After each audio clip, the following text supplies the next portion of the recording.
Yes, Mr. Chair, I move that we discuss with the location of the other actors. Moved by Councilor Love, seconded by Councilor Blackhead. To discuss item number 2 and item number 3 in our agenda to expedite our session today. Any objections?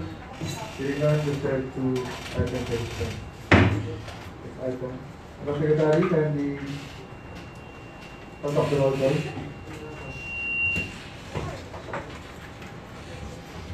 The presiding officer, Vice Mayor si Antonio Miguel Perez. Present. The presiding officer pro tempore, Councilor Apolonio Tibapay. Present. The majority floor leader, Councilor Felipe Pinado. Present. The minority floor leader, Councilor Oscar A. Buding. Present. Councilor Caroline D. Sison. Councilor Michelle S. Segundera. Councilor Rosilito Oncontelera. Present. Councilor Berna S. Deramago. Councilor Robert Iranoy. Councilor Dalia M. De Leon. Councilor Alfred Felici Di Castro. Ex-officio members, Liga ng mga Barangay President Raul D. Bacay. Ang Tanlusod na Federasyon ng Sangguniang Kabataan President Flower D. Bernabé. 12 members respond to the call. And now signify the presence of quorum. We may now do the official business. Approval of the agenda. Before we proceed, Madam Secretary, do we have assigned businesses? We have 6 unassigned businesses, sir. Kindly The first item is the request for a resolution authorizing City Mayor Art Brian C. Celeste to enter in behalf of the City Government of Alaminos, Pangasinan into a memorandum of agreement by and between the local government unit of Alaminos City, Pangasinan and the Department of Social Welfare and Development for the implementation of a supplemental feeding program in the city. The next is a request for a resolution authorizing City Mayor Art Brian C. Celeste to enter in behalf of the City Government of Alaminos, Pangasinan into a memorandum of agreement by and between the local government unit of the Alaminos City, Pangasinan and the Office of the Civil Defense Regional Field Office 1 for the provision of maintenance and other operating expenses for the COVID-19 Facility Center at Barangay Bulagay, Alaminos City, Pangasinan. And the third is the proposed amendment of the Public Order and Safety Code. Next is the updating of Piggery Ordinance. And number 5 is the proposed second reading of the Codification Ordinance. And lastly is the request for a resolution recognizing the achievement of Team Alaminos in MMA or Mixed Martial Arts and Michael Jean Soriano on their participation on Tapang sa Tapang 2 Invitational Amateur Muay Thai Tournament held on November 21, 2020 at Ordaneta City, Pangasinan. Any other unassigned business? Councilor Season.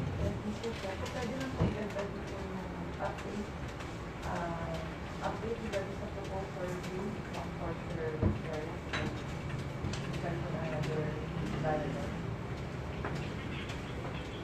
Okay. Other unassigned businesses? Yes. Okay, kung wala na, any motion? Councilor Pinastro. Mr. Chair, I move that the agenda for today's session, inclusive of the unassigned business, be approved by the body. Moved by Councilor Castro, seconded by Councilor Season, Councilor Apolonio, Councilor O'Donnell for the approval of the said agenda. Any amendments? Hearing none, the said agenda is approved. Adoption of the journal of minutes and motion. Councilor Secretary. Mr. Chair, I move for the adoption of the journal and minutes of the SQ regular session held on November 17, 2020. Moved by Councilor Secretary, seconded by Councilor Season, Councilor Lavalo, Councilor Deleon, Councilor Apolonio for the adoption of the said journal and minutes. Any objection? Hearing none, the said journal and minutes are adopted. Privilege hour. Any privilege speeches? Councilor Secretary. Mr. Chair, insofar as the Committee on Environment is concerned, we would like to proceed and deliberate the passage of a proposed ordinance regulating the use of single-use plastic in Alaminos City. This is the opportune time to practice legislation in view of the adverse effects of these biodegradable materials have on our environment. I submit, Mr. Chair. Thank you very much. Okay, thank you for that, Councilor Secretary. would you like to schedule a committee hearing regarding the said ordinance? Yes, Mr. Chair, would like to request that the committee hearing be scheduled on the second week of December, December 7, Monday, What time po? at 10 o'clock in the morning. Committee hearing is set regarding said item on December 7, 10 o'clock in the morning. The Committee on Environment. Please invite our market supervisor. Ano po kung gusto natin invite? GSO ba? GSO Plastic sa CDR. Okay, CDR, GSO, tourism, and market. Ilan mo na? So, please. Help them. Sige, i-invite na rin yung City Health Office. So, CSO, sorry. CSO hindi na muna siguro. Siguro yung CSO sa public hearing na natin, right? Parang tayo na muna mag-create ng draft. May draft na ba tayo natin? Meron. Para we can get the inputs na during the committee. Okay. Another suggestion? Hearing na, the committee hearing is set on December 7, 10 a.m. Any other privilege speeches? So kung wala na, we have here our Councilor Ranoy and I proposed to dialogue with our city engineer and Engineer Roel Campa and Architect Lloyd Santos to discuss the updates doon po sa ating ginagawang legislative building. So, malapit na po siya matapos. I believe early next year matatapos na siya. So, nais lang po natin makipag-dialogue sa kanila. Baka mamaya may gusto pa tayong idagdag para hindi pa too late. At the same time, another project that they will discuss is the improvement or renovation of the Plaza Enrique Braganza na meron din pong program of work, ipapakita ko yung design. So, I think naka-budget na siya for this year. Ang point of concern ko lang is may mga comments kasing naririnig na since baka ma-enclose yung buong plaza, baka yung mga taong gusto maglaro na kabataan hindi na makapasok freely. Kasi we all know, alam naman natin na yung, for example, gusto maglaro na doon sa Children's Park, parang may nagko-comment lang naman po na kailangan po mag-reserve, kailangan po we understand kasi syempre iba yung flooring noon and aircon yun, diba? So if we're gonna convert this Enrique Braganza to or renovate it, I personally would like to suggest na sana medyo makamasa pa rin siya para lahat ng tao pwede maglaro, para maprotektahan natin yung public space para sa mga alaminas na nag-date dyan after school or tumatambay or relax. So, baka kasi mag-backlash sa atin ito pag sinara natin. So, nais na po natin i-present sana para makita po natin yung design. So, Councilor Robert moves for the suspension of the rules to accommodate our guests. The Secretary. Our guests for the privileged question hour are our city engineer, Engineer Roel Campa and Architect Lloyd P. Santos.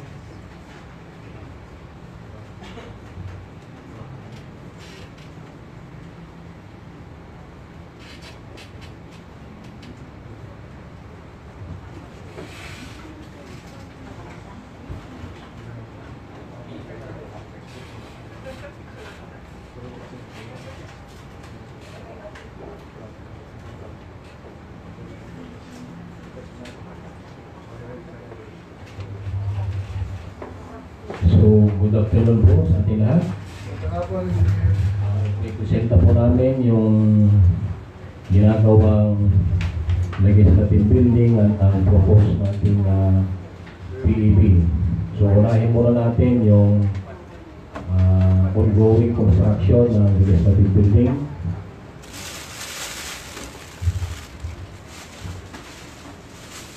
Yan po ang Ground floor area niya is around 669.73 square meter. Ang basement, that is served as a parking area. Sa first floor po, disin po ng area niya, 869.73. Ito po ay ang library, Office of the Labaw.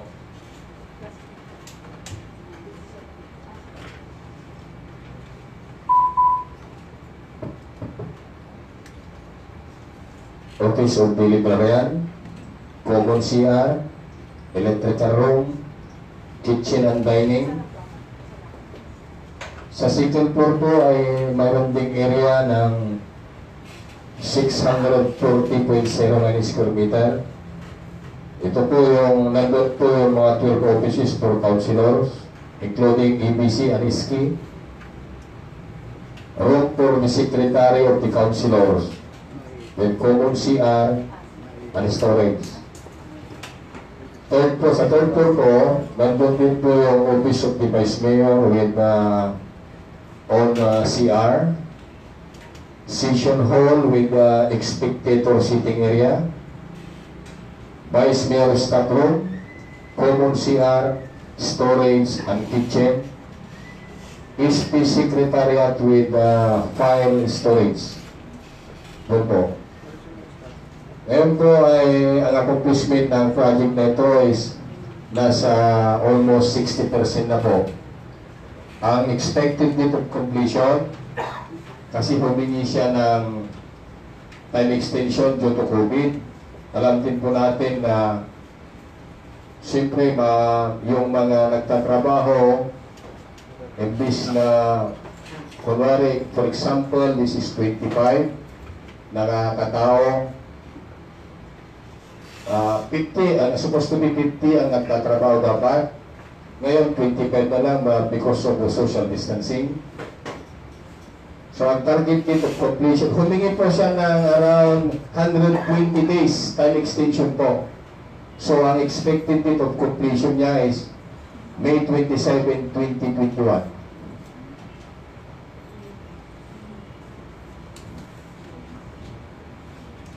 Kung hindi ako nagkakamali, pumunta yata si na Vice Mayor at saka si Kagawad Raroy, yung not mistaken. Parang mayroon daw yata kayong gustong ipadagdag Vice o si Kagawad Raroy.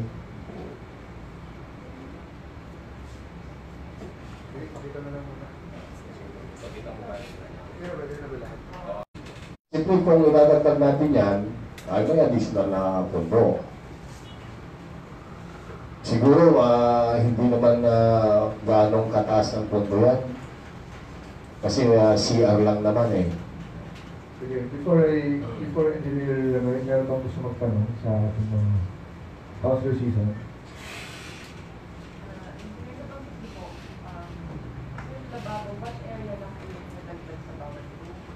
Hindi po, yun po yung dati sa plano po. Hindi yung pinopropose nila Vice Mayor yata si Kagawad Ramoy. Meron talaga siyang CR na, ang kwarto po ng councilor is I believe 4x5. Tapos may CR na mga 3 square meters, 3 or 4. Ano ba? Na may lababo lang. Pero kanina nakita ni Councilor Noy na kasya naman magkatay. Yung CR kasi ito, na yung gagaling pa lang na yung dating layout ng wash area natin is siguro mga 2 square meter yun. Mahigit ng siguro. Pero sa tingin ko kaya naman nilang i-remedyo yun eh. Kaya nagsilignan namin kanina. Taglitan na i-repair yun dahil hindi pa natatakpan ng type yun. At sabi ng engineer, okay naman daw. At di ba engineer yung dating plano nito is slab po sa taas niya? Opo, slab po kaya lang pinalitan na natin.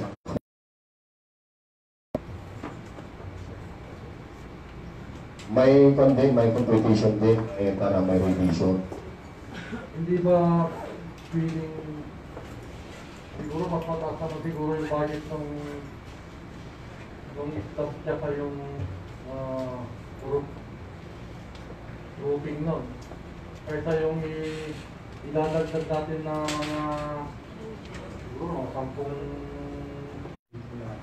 Kasi nagkaroon ng concern with regards sa structure, so kailangan patibayin ko. So yun po yung nangyari po.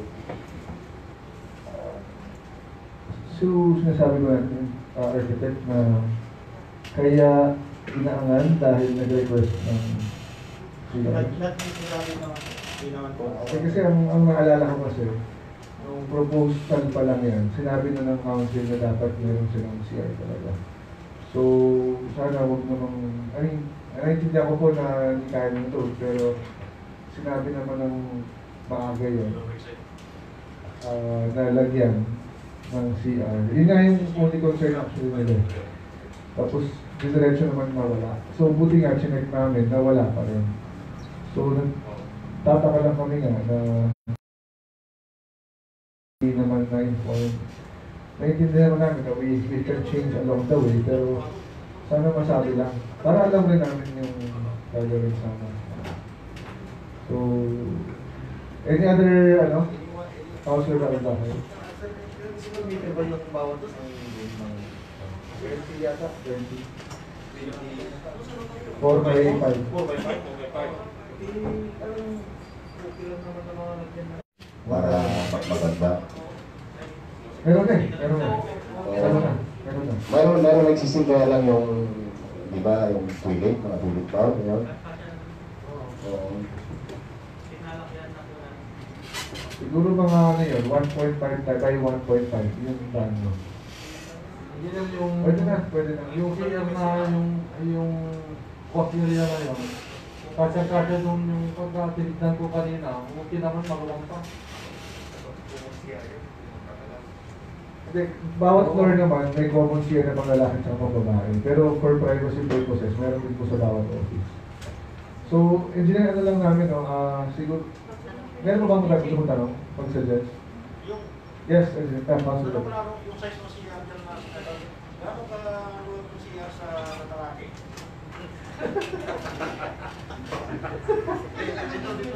Para may comparison tayo. Hello po, ang makakasagot na yan, sir, si Dagawad Provid na po. Ganyan din ka lang yan. Kaya kaya natali yan. Siguro, mga ganun din, engineer. Kaya yung engineer, yung Picture para ma-adapt po natin para sa... binigay ko na yung picture doon sa akin. Anyway, engineer and architect, para hindi mo tayo tumagal, kung okay lang po, i-list na lang po namin yung mga suggestion po namin. Tapos kung pwede pag-usapan natin. Kung ano yung mga, minor lang naman. Siguro parang sila ito rin nagre-request na space as well. Tapos sa library, yun nga, yung pintana sana malakihan. Pati yung CR nila malakihan. And then, the rest, minor naman yung iba. Sa office ko naman, yung pinto ko lang. Kasi yung pinto ko parang nasa banyo na eh. So, kung po pwede kong ipalit dun sa may pinto nung session hall. Anyway, okay na naman. Nasabi na ba tayo? Yun nga po. So, yun lang. Basta lista na lang natin architect and engineer. Any other non-architect time? So, doon na tayo ayos natin kasi mag-meeting tayo doon. May sa Mataraki ba o sa meeting doon, meeting. So, anyway. So, with that, sa posting, sir, pwedeng siguro yung kung yung slab, ginawa na ng mga banyo, kung may kasya pa, ipang alter na lang natin. Kung kulang, hindi pag-usapan na yan. No? Marami nang, may pera naman ata for next year. So, kung wala na po, thank you very much po, engineer. Ay, pero wala isa. Sige po, yung next po, ito si. Yung video na lang. Jacqueline, yung video na lang. Sa ating klase ng Liga Bagansa na balak pong i-renovate ng ating city mayor.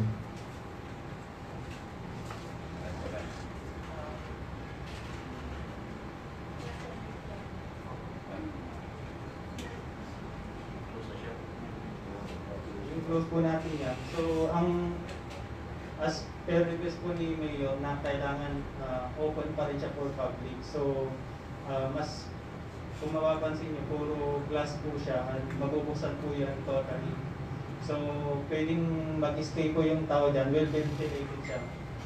I-close lang natin siya for special events para pwede natin siyang i-aircon. Initially, ang budget natin yan is 17M. Pero dahil dun sa revision na ginawa natin, so magkakaroon tayo ng additional adjustment. Tapos pinadagdag na rin ni Mayor kasi yung sa basketball na namumove siya, yung aakyat po. Tapos may catwalk po. So yun yung nagko-cost ng additional cost natin doon. So yung unang design po na ginawa nakitang look poles, kaya nagkaroon ng additional upgrade. So yan lang po yung kakalabasan. So ang mangyayari dyan, siguro ongoing pa rin po yung aming pag-estimate ng additional na pinadagdag po. Tapos revision ng nakitang look poles po. Any questions? Councilor Sison. Pwesto, kaya uupan lahat yung tatlo. Okay. Sir, regarding dun sa concern ni Ma'am, pwede na siguro tayo mag-purchase ng malaking electric fan na lang siguro. Any other questions? Ma'am, pwede i-balik yung kanina. Okay na bang lakihin yung mga pinto? Kasi parang late nung pinto eh. Ako, personally. Pero yun po yung suggestion ko na lakihan po natin yung mga pinto na yan. Sige po. Kung okay kayo Medyo ngayon. double door na lang po natin. Saka yung regarding dun sa CR talaga yan sa Plaza Gate.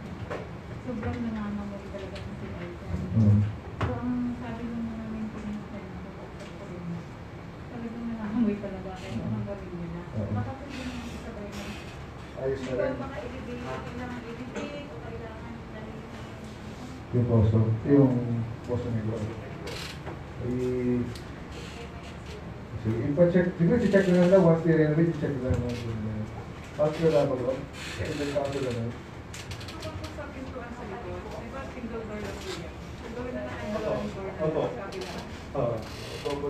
Pwede naman natin gawin double door na. Yung mga parang flower, yung parang, ano yun? Plant box doon, tanggalin na yun, parang... Nara! Yung upan ko kasi para hindi ko siya obstruction sa perspective mga ganyan. Okay. Councilor na. Yung sinabi ni Juan, yung CR nga yun ang problema. Dapat kung galawin niya, hindi na lang tapos yung para hindi komportable naman. 17 million ba? Parang 2 million lang yung nakita kong budget niya. Yung sa flooring po yun, baka nakita niyo sa... Flooring lang. 2 million flooring. Opo. The whole thing 17. Opo. 17 plus 2? Or... Opo. Opo. Hindi po kasama yung sa flooring kasi parang nag-isip ko kung maging public siya. Okay. Gusto ako, for the record, engineer at architect, parang yun lang yung basic, parang sana makamasa pa rin siya. Kasi yun lang yung plaza natin dito sa Alamillos na Tere. Na, other than Machabe, para at least, kaya gusto mo laro, after school, pwede ang pumunta, pwede ang dumaan, open. Pwede ang pumunta man. Kung walang isa. Actually, sir, yung sinabi ni Leo, yung talagang pangmasa pa rin. Kaya yung mga bata, pwede pa rin mag-standby doon. Kahit gabi. Yung usage pa rin niya, isip pa rin po. Councilor, anong last question? Yun nasa food na yun eh. So, wala nang sitahan. Pumasok, may doon na kasi maliit eh. Dati, lahat ng side niya, pumasok. Ngayon, dito na lang yung entrance niya. Walang maninita.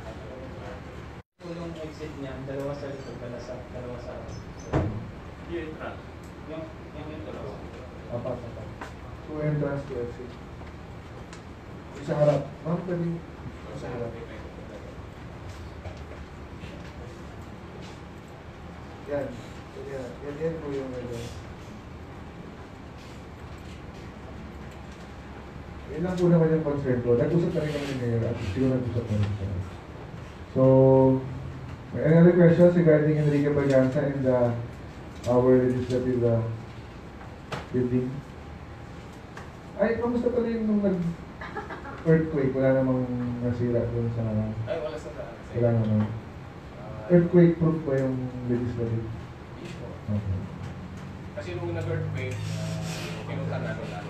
Wala naman. Yung mga buildings natin, dito, Ah, okay. sa lupa ko, wala. Wala, lahat wala.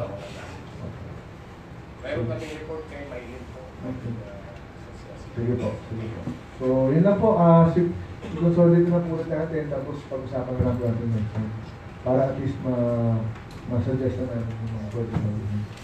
Okay po. Salamat po, Engineer Noel at Architect Lloyd. So, we continue under suspension of the rules. Suspension of rules. Madam Secretary, can you read next item? The next item is the proposed request for resolution authorizing City Mayor Art Vice Celeste to enter into memorandum of agreement by and between the local government unit of Alaminos City, Pangasinan and the Department of Social Welfare and Development Field Office 1 for the establishment of a partnership in developing and implementing social protection programs that will address the needs of the poor, empower citizens, and promote inclusive growth in the city. Do we have a guest? Yes, sir. Please acknowledge. Our guest for this item is Sir Christopher Ray F. Picardal, Project Development Officer 2 of the CSWDS. Pwede tayo lang po. You...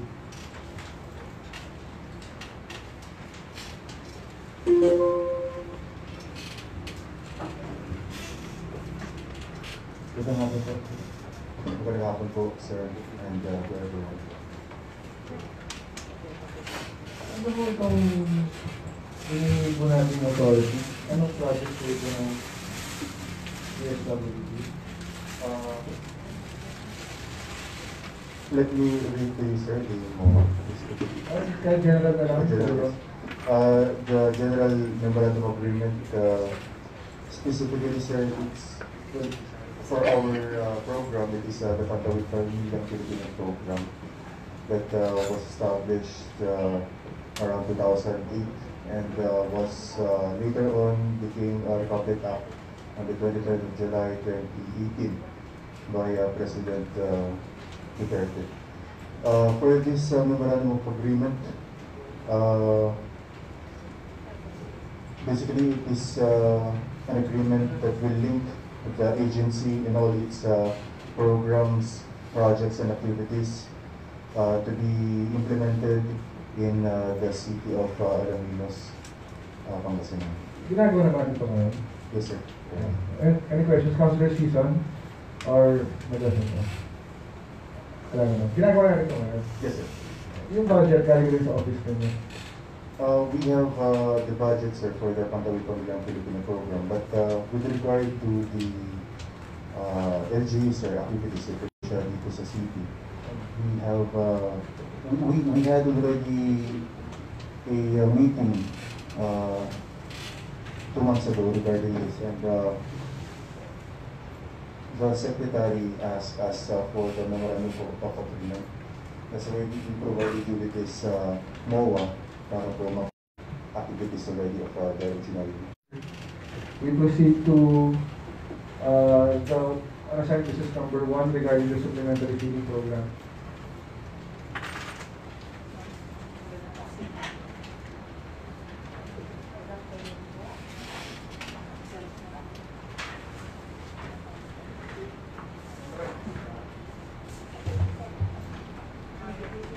Children, as the complete program is to address the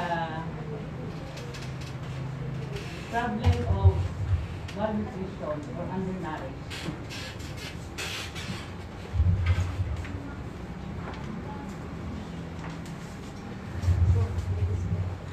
Okay. Any questions for the body, Councilor Season? So I think every naman yung ginagawa ito naman. Every naman. So, Councilor Raul Bagay, one question. Natanong ko lang naman, yung, di ba meron din programa na feeding program na PSO, magkaiba po ba ito? Magkaiba sir, kasi yung sa SINAW natin o City Nutrition Action Officer natin is from LGU yung budget. Ito ay magagaling sa DSWD. Sino po yung i-limiter po dito, ma'am? Sino po yung kasi yung i-limiter sa PSO ay yung mga estudyante. Sa school, sa daycare, pero ito sa atin. Sa daycare po, sa Child Development Center, sa daycare. Yung Sa daycare lang, sa center. daycare lang. Yes sir. Okay, any other question? Wala na? Thank you very much, ma'am. Okay na po. So, we proceed to under, since we have guests, under new business, second reading and ordinance under the annual budget for the annual calendar year 2021 of the City of Alaminos, Pangasinan, and providing appropriations thereof. Madam Secretary, can I acknowledge my guests? For this item, we have the representatives of from our city local finance, our city budget officer, Madam Rowena Ruiz, our city accountant, Madam Emily Diacosta, our city treasurer, Ma'am Shirley De La Cruz, and our city planning and development coordinator, Engineer Eduardo A. Garcia. Okay, thank you for your presence. So, napag-usapan po natin dati na init natin yung Local Finance Committee bago natin init yung mga specific departments if may gusto pa tayong i-evaluate para po sa annual budget 2021. So, para po hindi po tayo tumagal, pwede niyo po i-present yung salient points ng 2021 annual budget. Good afternoon po sa ating lahat. So, ito pong ating 2021 proposed annual budget, no creation of new positions po talaga. And then, included po ang 65% monthly salary for our performance-based bonus. Yung ating PEI na 5,000 per employee, second tranche of the salary standardization law, ating city disaster reduction management fund, pareho din po last year. And then 20% development fund is 123.1 million. Yung ating total government budget is 36.47 million. Peace and order program budget is 10 million. And then yung ating budget for the protection of children, 1% of the HIRA, 6.1 million. Ang ating total personal services, 292.6 million. Total MOE, 149 million. Total PPE, or yung ating capital outlay, is 2.3 million. Other special purpose appropriation, 60.9 million. So ang ating total estimated annual budget 2021 is 716,621,992. So yung breakdown po nito, ang ating IRA is 615,916,412. At yung ating local source, 100,705,580. Bumaba po tayo ng almost 41 million. So ang ating IRA dependency rate, tumaas po, naging 85.95% po. So ang ating local source is 14.05%. 1% ng pinaba. Any questions from the body? Councilor Siriwala? Kaya, ma'am, may magkano ang date servicing natin ngayon para sa 2021? Sir, ang budget is almost 43 million. Under po siya sa development fund. Magkano yung interest natin kada taon? Sir, hindi mo namin More or less lang. More or less. interest. Yung ating per annum, interest per annum po, 4% po. Kasi ano natin, nasa... Of the total 50 million. Of the total... Hindi, yung interest rate, doon po sa babayaran. Or yung interest... Expense. Estimate lang. Itong talulit tayo sa utang.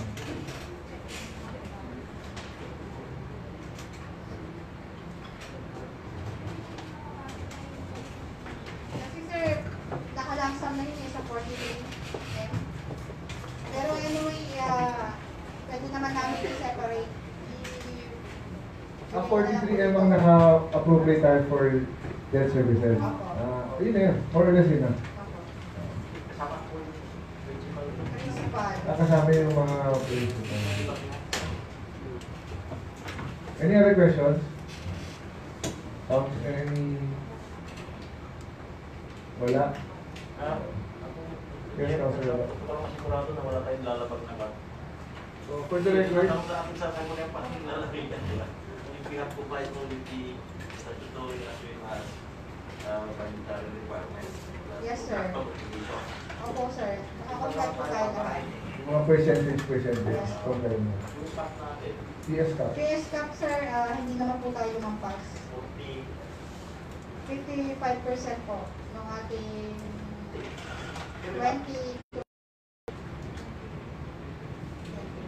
2019, but Nakasagot tayo? Nakasagot tayo sa video? Hindi po. Hindi po tayo nakasagot. Mga ilan tayo, ma'am? Mga 47% lang. Okay, okay. Any other questions? From our city budget officer, city accountant? Ma-assure na Yung other infrastructure projects po natin, wala po ngayon dun sa SPA. Kasi nga po nagbawas tayo ng Okay, any other questions? Last question, ma'am.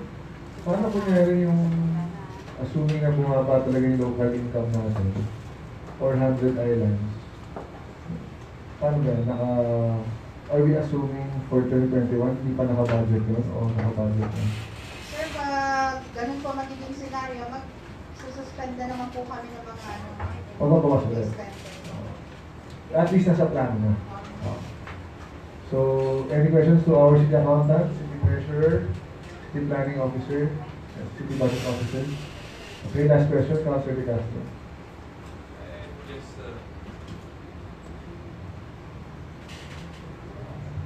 May I know from any of the speaker of any projection with respect to the payment for taxes, because especially during the last quarter, we pay our realty taxes as well as business taxes.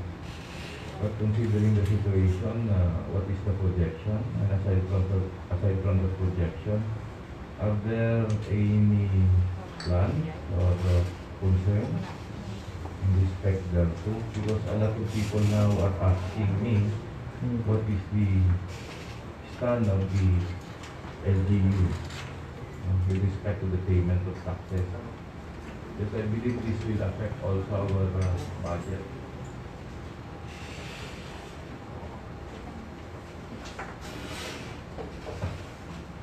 Our city treasurer, Madam Shirley.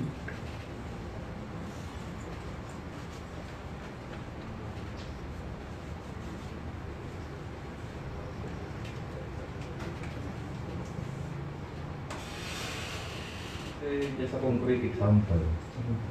How would you expect now the hoteliers in Lookout, in Barangay Lookout, to renew their business permit, to pay for the taxes of the improvement, as well as realty property taxes?